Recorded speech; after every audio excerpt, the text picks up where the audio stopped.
जितने रिजर्वेशन हाँ समझ गया मैं। तो इनको एक सिपाही से कम पेंशन रखी हुई है, जो 15 साल का सिपाही है। रिजर्वेशन के बारे में जानते हैं आप सब? हाँ हाँ हाँ जी हाँ जी। तो सिपाही से बहुत कम पेंशन रखी हुई है, 9,000 रखी हुई है। अच्छा वो आरोपी में सबको इन्होंने पैसा दिया, लेकिन जितने रिजर्वेशन थे इनका एक पैसा भी नहीं बढ़ाया। वैसे बहुत ज्यादा कम है। बहुत ज्यादा कम है। यही वो आरोपी बन में। जय हिंद, जय भारत, वंदे मातरम। मैं रविंद्र फौजी।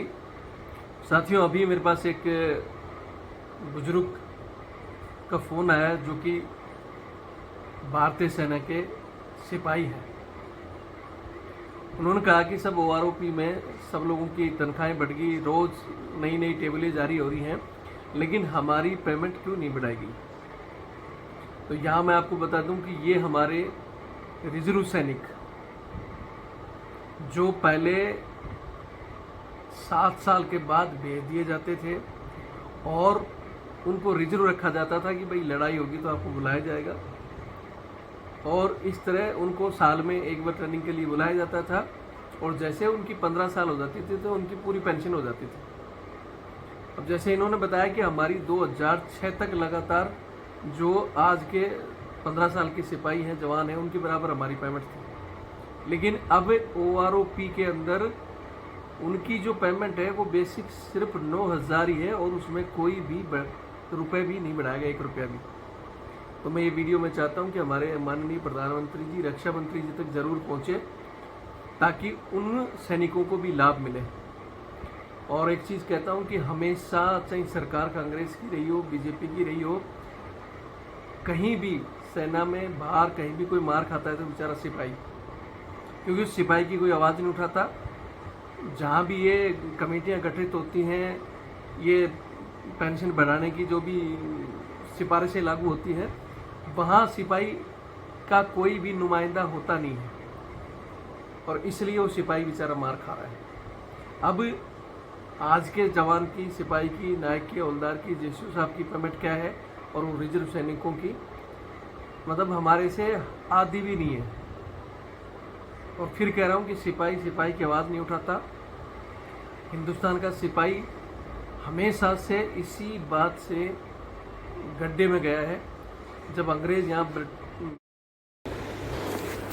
तो उसने भी इस समस्या को लिखा था और उसकी फाइल बना करके प्रधानमंत्री के पास भी रखी हुई है, उधर बड़ी है फाइल। अच्छा, कोई सुनवाई नहीं हुई। कोई सुनाई नहीं हुई। अच्छा अच्छा। तो वैसे ये अभी रिजर्व उस समय क्यों भेजे गए थे, इसका कुछ कहानी है? ये वॉलंटियर आए थे कि सरकार ने खुद भेजे थे उस समय? सरकार ने, हाँ, खुद भेजे थे सरकार ने। सरकार ने भेजा था ना, मतलब आप लोग तो सब 15 करना चाहते थे, भाई 15 करते हैं उससे भी ज्यादा, लेकिन उन्होंने कहा कि भाई जाओ आप, और आपको हम 15 साल की पूरी पेंशन देंगे। ऐसे था ना।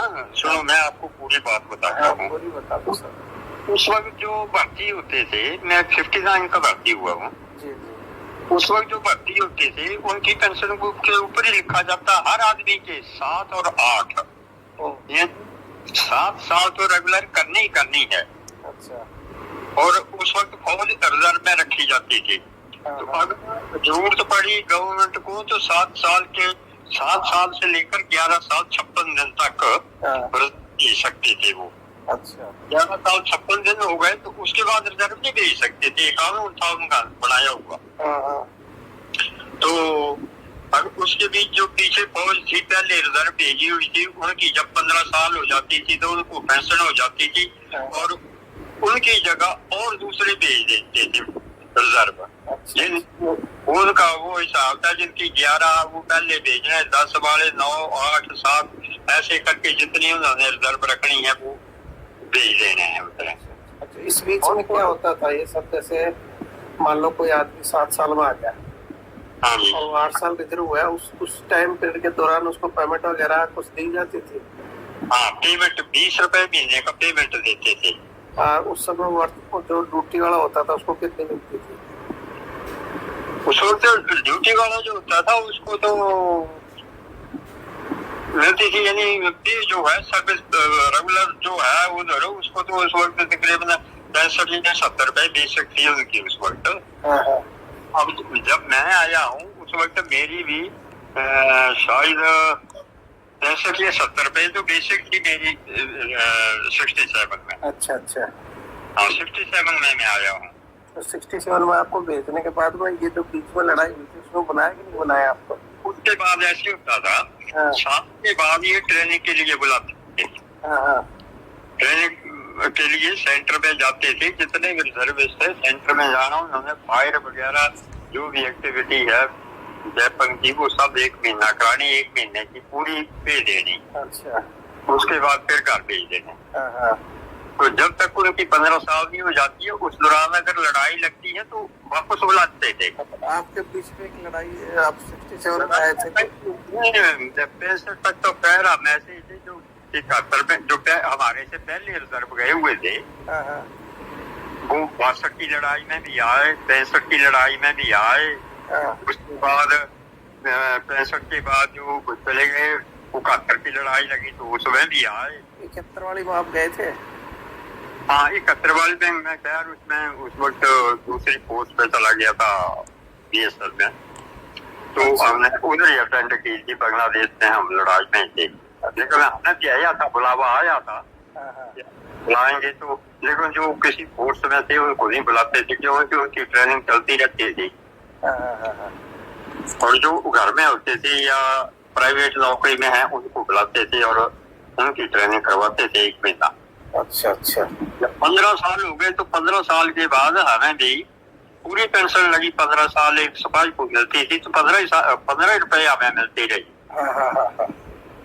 लेकिन ये 2006 से ऐसे कम कर दी, पता नहीं, रिजर्व वालों को पीछे छोड़ दिया और 15 साल वाले सिपाही को आगे कर दिया।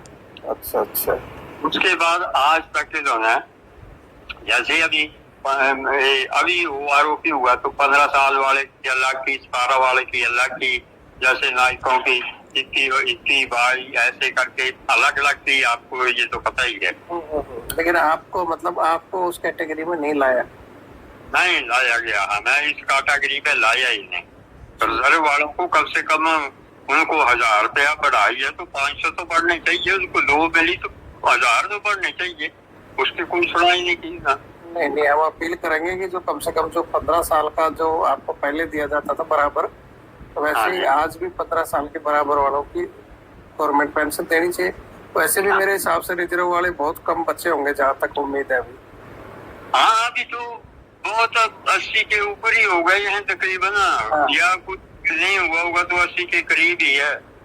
70 80 80 इतनी उम्र के हो गए हैं अभी। तो उनकी तो जैसे 80 साल के बाद कुछ प्लस होती है तो और प्लस होनी चाहिए। और मैं कह रहा हूँ कि वो तो सीनियर सिटीजन में भी आ गए और जो आज इन जवानों की बड़ी वैसे उनकी बढ़नी चाहिए। इस चीज को हम भेजेंगे आपके ऊपर।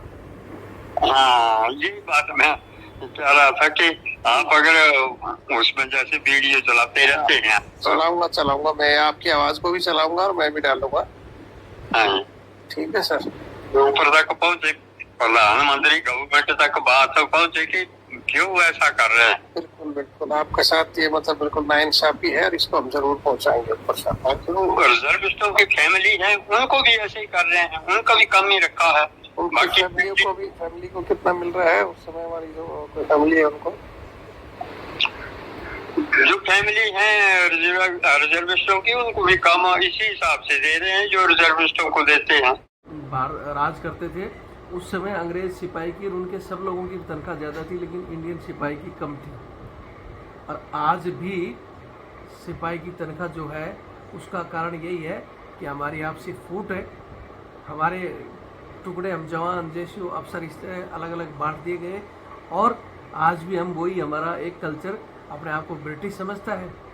एक कल्चर आज भी हमारा जैसे हमारे आप को पहले क्या था कि जैसे और एक खाली एक भाषा ट्रांसलेट करने के लिए एक बीच की कड़ी रखी थी लेकिन आज भी वही है। वो अपने को कभी उसमें अफसर रैंक में मिल जाता है, कभी जवान रैंक में मिल जाता है। लेकिन सही बात यह है कि आज भी उन लोगों की कोई आवाज़ नहीं उठाता। अगर आप लोगों में थोड़ी सी भी शर्म बाकी है जो दिन रात OROP की टेबलें जारी कर रहे हो, दिन रात ये बढ़ गया, असर कितना बढ़ गया, तो आपका फर्ज बनता है उन जवानों की आवाज़ भी उठा लें।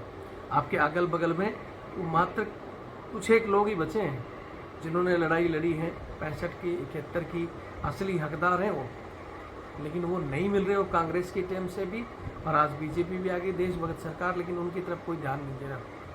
सरकार जब ध्यान देगी जब हम लोग उनकी आवाज़ उठाएं। हम लोगों की तनख्वाह बढ़ चुकी है, हम और भी मांग रहे हैं कि हमारी इतनी होनी चाहिए, वो होनी चाहिए, लेकिन ये नहीं देख रहे कि हमारे उन भाइयों का क्या हाल है। और इसी चक्कर में अगर आज आप ये सोचते हो कि हमें क्या लेना है, क्योंकि वो तो रिजर्व है, 7 साल वाले, 8 साल वाले, 9 साल वाले हैं। अब सेना में वैसे तो एक अग्निवीर योजना आकर डिस्ट्रीब्यूट हो गया, क्योंकि हमारे पहले भी यही होता था कि मुझे मेरे से मतलब, बाकी भाड़ में जाओ।